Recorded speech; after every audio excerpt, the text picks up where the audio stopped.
जिसकी 200वीं जयंती हम मना रहे हैं, इसलिए मना रहे हैं कि उसने मना किया।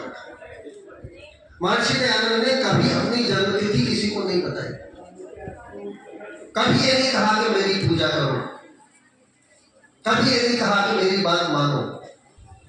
जब भी कहा उन्होंने कहा उस अलमारी में रखे हुए रत्नों को पढ़ो। उस अलमारी में 4 वेद हैं, ऋग्वेद, यजुर्वेद, सामवेद, अथर्ववेद। ये चारों अलमारियां अनमोल रत्नों से भरी हुई है और इसमें ताले लगे हुए थे। आज महर्षि ने वो चाबी हमें दे दी। अब मूर्ख कौन हो? कितने भाग्यवान है वो लोग, चाहे वो 7 समुद्र पार रहने वाले लोग हो, लेकिन वेद के मंत्रों से विज्ञान के सूत्रों को खोज करके आविष्कार कर रहे हैं और हम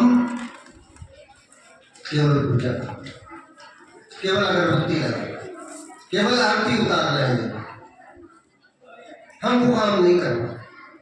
क्यों नहीं करना? जिस टैलेंट को दुनिया मानती है, ऐसा कहा जाता है कि विश्व स्तर की अंतरिक्ष संस्था नासा के लगभग 70-80% वैज्ञानिक इस देश से ही करेंगे। भारत का टैलेंट वहां काम कर रहा है, भारत की प्रतिभा वहां काम कर रही है, भारत की प्रतिभा भारत में काम कर रही है।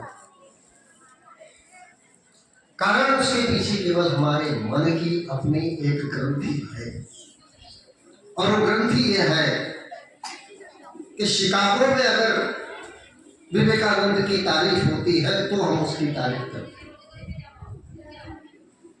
हर गोविंद खुराना को अगर अमेरिका में रह करके नोबेल प्राइज मिलता है तो हम कहते हैं कि ये भारतीय है।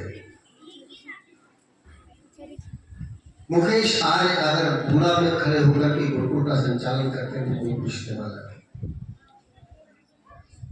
यही व्यक्ति अगर जर्मनी में एक गुरुकुल स्थापित कर दे और वहां वो गुरुकुल सावधानी से चलने लगे तो मुकेश जी विश्व स्तर के व्यक्ति। क्यों? घर का योगी जोगना, आन गांव का सिद्ध। हम अपनी प्रतिभा को, अपने लोगों को पहचानते क्यों नहीं? ये कुरीति, ये अंध प्रथा मेरे देश में महर्षि के समय में भी थी और आज भी है। महर्षि को कितने लोगों ने पूजा? अरे पूजा की बात छोड़ो, सांप फेंके गए, पत्थर फेंके गए, कांच पीस करके उनके भोजन में मिला दिए गए। कई बार 17-18 बार उनको मारने की कोशिश की गई, अपमानित तो कई जगह किया गया। उन सारे अपमानों को, उन सारे जहर को पी करके जो आदमी हमें अमृत देता रहा, उसने कभी नहीं कहा कि कभी मेरा दुश्मन जरूर नहीं। यह हमारी श्रद्धा है, हमारी आस्था है, क्योंकि हम आपाद मस्तक उसके उपकारों से दबे हुए। अगर हम इतना भी नहीं करेंगे तो हम कृतज्ञ कहे जाएंगे, एहसान फरामोश कहे जाएंगे। खासतौर पर ये मेरी बहन, ये बेटियां जिन्हें घर से बाहर निकलने की स्वतंत्रता नहीं थी, रोंगटे खड़े हो जाते हैं जब वो इतिहास देखते हैं, आंखों से आंसू गिरने लगते हैं। जीती जागती महिला को पति के साथ बांस से खोज करके उस चिता में डाल दिया। घी के कूपे उसके मुंह पर फेंके जाते थे ताकि वो निकल ना पाए। बांस लेकर के लोग खड़े रहते थे बंगाल में, अगर निकलने की कोशिश करे तो खोज करके वापस चिता में चीखती रहे, चिल्लाती रहे, जल जाए। उस जलती हुई चिता से इन बहनों को खींच करके बाहर लाना और घर की गृहस्थी में स्थापित करने वाला व्यक्ति कोई था तो वो महर्षि दयानंद। अध्यक्ष महोदय ने भी बताया था, कानों में पिघला हुआ शीशा डाल दिया गया। अपराध क्या था? गली से निकलते हुए किसी पंडित जी ने वेद मंत्र बोले थे और उसके सुन लिए थे, बस बोला नहीं था बेचारा। शूद्र वर्ण का था ना, ये अपराध था। उसके कानून में शीशा होकर डाल दिया। अरे पूरा मराठा साम्राज्य हार गया चुनाव। ये युद्ध पानीपत का तीसरा युद्ध केवल इसलिए हारा। खाना बना रहे थे साहब, पेशवा लोग खाना बना रहे थे, क्योंकि दूसरों का बनाया हुआ खाना वो खा नहीं सकते। अन्यों का बनाया हुआ भोजन नहीं कर सकते, क्योंकि वो अछूत है, नीची जाति के हैं। महर्षि ने पहली बार कहा संसार में केवल दो ही जातियां होती हैं, मानव और मानवेतर जातियां, पशु और मनुष्य। अगर मनुष्य का शरीर मिला है तो आप में कोई भेद नहीं होनी चाहिए।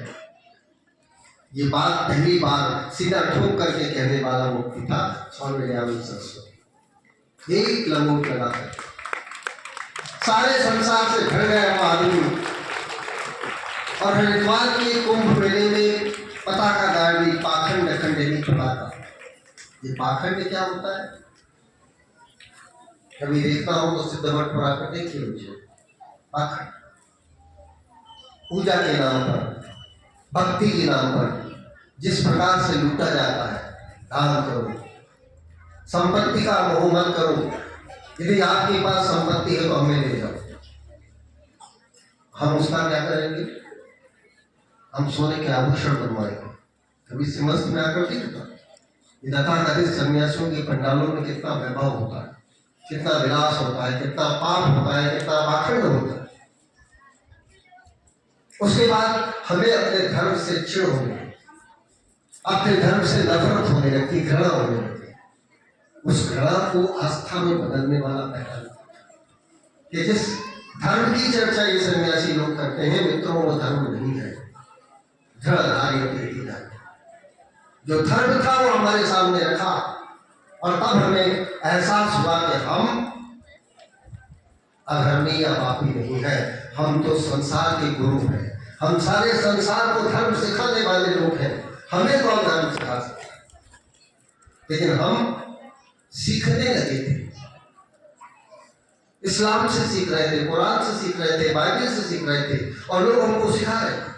हमारी आंखों पर पट्टी बांध दी। ऐसे कई पीढ़ियों के गए हुए गुमराह लोगों को वापस खींच करके हिंदू धर्म में लाते। मेरे धर्म की एक बहुत बड़ी कमी ये भी है, इसमें से निकलने का रास्ता तो है, जिसको छोड़ना वो छोड़ दो, हिंदू धर्म वापस आने का रास्ता नहीं था। पहली बार ये दरवाजा खुला ऋषिकेश, लाखों लोगों को वापस ले आया, और जब वापस लाने लगा तो सबसे ज्यादा बुरा किसे लगेगा? जो उन लोगों को गुमराह करके ले गए थे, उनके मन को ये बात पची नहीं, और इसलिए ऋषि दयानंद और उनके आपके हमारे जैसे चेलों का विरोध शुरू हुआ। ये शुद्धिकरण बंद होना चाहिए। श्रद्धानंद जी ने कई लोगों को शुद्ध किया, और जब शुद्ध करते करते कई लोगों को उन्होंने हिंदू बना लिया, आर्य बना लिया, तो जिस धर्म से खींच करके लाए थे उस धर्म के लोगों में से एक कट्टा पंथी ने जाकर के उनको गोली मारी। श्रद्धानंद अभियान में लगे हुए मर गए, और हमारे देश के एक बहुत बड़े नेता ने कहा अच्छा हुआ इस्लाम का विरोध कर रहा था, इसके साथ यही होना चाहिए। नाम नहीं बताऊंगा, लेकिन आप सब समझ पाए। उस बहुत बड़े नेता को पिता की संज्ञा की, तो महर्षि दयानंद को क्या करेगा? अगर इस सदी का एक व्यक्ति राष्ट्रपिता हो सकता है, तो इस सदी से पहले इस राष्ट्र को दिशा दर्शन देने वाला राष्ट्रपिता कहा जाए। हम महर्षि दयानंद को राष्ट्रपिता नहीं कहते, राष्ट्रपितामह कहते हैं, और वो तो पितामह से भी ऊपर वाली स्थिति में है। आज बहुत ही कृतज्ञ है उन अछूतों का, उन शूद्रों का, उन महिलाओं का, उन बहनों का, उन ब्राह्मणों का जो अपने आप को नहीं पहचानते। हमें अपना चेहरा दिखा दिया, दर्पण सामने रख दिया कि तुम क्या हो और तुम्हें क्या होना चाहिए। जो होना चाहिए वो बनने का प्रयास कर रहे हैं। यदि हम वास्तव में महर्षि को श्रद्धांजलि देना चाहते हैं, तो ये पीढ़ी जो सामने बैठी हुई है, इस पीढ़ी को वो संस्कार देने चाहिए जो हमें भी प्राप्त नहीं। हम भी अभी तक आए नहीं है, तो मैं आप सबका प्रतिनिधि होकर के बोल रहा हूँ, बहुत बड़ी गलती कर रही है हमारी। क्या आवश्यकता थी बालिका को, क्या कहूँ मैं, लेकिन ईश्वर स्तुति प्रार्थना उपासना मंत्र प्रथम और अंतिम मंत्र, तो 8 मंत्र नहीं रह सकते, समय लगता है, दूसरी प्रस्तुतियों में समय कम लगता है। इसलिए ईश्वर स्तुति प्रार्थना उपासना मंत्र को शॉर्ट करो। क्यों शॉर्ट करोगे? उसका अर्थ सहित व्याख्या, और इस अर्थ को प्रत्येक व्यक्ति के जीवन में उतारा जाए, प्रत्येक बच्चे के आचरण में उतारा जाए, तभी तो आप आचार्य कहलाएंगे। आचार्य वो होता है जो अपने स्वयं के आचरण से सिखाता है। अभी कुछ नहीं पढ़ा, यहाँ जितने बच्चों को बैठा रखा है आपने, बुरा मानिएगा और बुरा लगे तो रोटी ज्यादा खाइएगा, मुझे गालियां दे दीजिएगा, लेकिन ये शिक्षा नहीं है।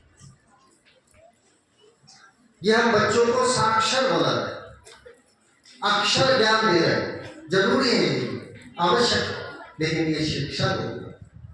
40 साल तक शिक्षा को मथा है मैंने, और मैं अच्छी तरह जानता हूं कि शिक्षा की दुकानों में शिक्षा नहीं होती। शिक्षा कहाँ होती है? इनके बाहर, अर्थात जीवन का वो हिस्सा, दिन का वो हिस्सा जब वो पुस्तक से अलग है, किताब से अलग है, यथार्थ को सीख रहा है, पिता से सीख रहा है, पड़ोसी से सीख रहा है, बहन से सीख रहा है, भाई से सीख रहा है, आचार्य से सीख रहा है, गुरु से सीख रहा है, कहाँ? मार्केट में सीख रहा है, क्लास में। गुरु जी यहाँ तो बोलते हैं बेटा सिगरेट मत पिया करो, धूम्रपान करना बहुत बुरी बात है, लेकिन उसी टीचर को जब वो शाम के समय किराने की दुकान से सिगरेट का पैकेट लेके देखेगा तो कथनी और करनी में भेद समझ में आता है। तब टीचर और आचार्य का भेद समझ में आता है, तब समझ में आता है कि गुरु किसे कहते हैं, आचार्य किसे कहते हैं। हम सब आचार्य, चाहे आपको वेतन मिल रहा हो या नहीं मिल रहा हो, चाहे आप पढ़ाते हो या न पढ़ाते हो, लेकिन यदि परिवार के मुखिया है तो आप आचार्य हैं। आपका आचरण बच्चा देखता है और आपसे सीखता है। माँ अगर माँ है तो वो गुरु भी है, उसके आचरण से, उसकी बोली से। मातृभाषा किसे कहते हैं? मातृभाषा हिंदी को नहीं कहते, मातृभाषा उसे कहते हैं जो माँ बोलती है घर में, पिता बोलता है उसको नहीं कहते। पितृभाषा की बात कोई शास्त्र नहीं करता, मातृभाषा की बात जो माँ बोल रही है। माँ के बोलने में आचरण होता है, माँ के बोलने में शिक्षा होती है और आजीवन रहती है। बहुत भाग्यशाली हैं लोग जिनके माँ बाप घर में मौजूद हैं और जो आज भी उनके चरणों में बैठकर सीखते हैं। अगर आपने ये सीख ली है तो आप आचार्य बनने के लिए हैं। और महर्षि ने वास्तविक शिक्षा हमारे सामने रखी। ये शिक्षा कहाँ से शुरू हुई? तो पुनीत संस्कार जिसमें मामा जी पीछे डंडा लेकर के दौड़ते हैं, वो गंजा होकर के ब्रह्मचारी घर में आता है तो उससे कोई मान क्या मानता है, सब आडंबर है। वास्तविक यज्ञोपवीत संस्कार देखना हो तो मुकेश जी को साथ बिठा करके कभी यज्ञोपवीत संस्कार पर चर्चा कर लीजिए। व्हाट इज यज्ञोपवीत, व्हाट इज जनेऊ, व्हाट इज शिखासूत्र, मेखला, क्या पहचान है हमारी? बहुत लंबी बातें हैं, समय का अतिक्रमण हो गया है और मुझे खुशी इस बात की है कि किसी को बोझलता नहीं, लेकिन सारी बातें जितनी मैंने कही है एक भी पूरी नहीं, सब अधूरी बात है। इनको पूरा करने के लिए कई कई दिन चाहिए मुझे। जब आपके साथ बैठना पड़ेगा, मैं कुछ कहूँगा, कुछ आपसे सुनूंगा, तब जाकर के ये स्वाध्याय, ये सत्संग पूरा होगा। आज तो केवल हम महर्षि को अपने पिता के मन की श्रद्धांजलि सौंपने के लिए एकत्रित हुए।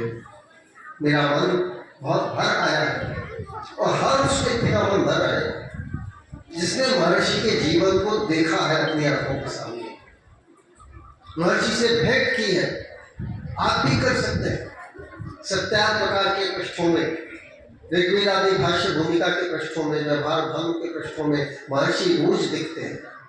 हर अक्षर में महर्षि का चेहरा होता है। मिलवाइए अपने बच्चों को महर्षि से, उनके आशीर्वाद उनको दिलवाइए।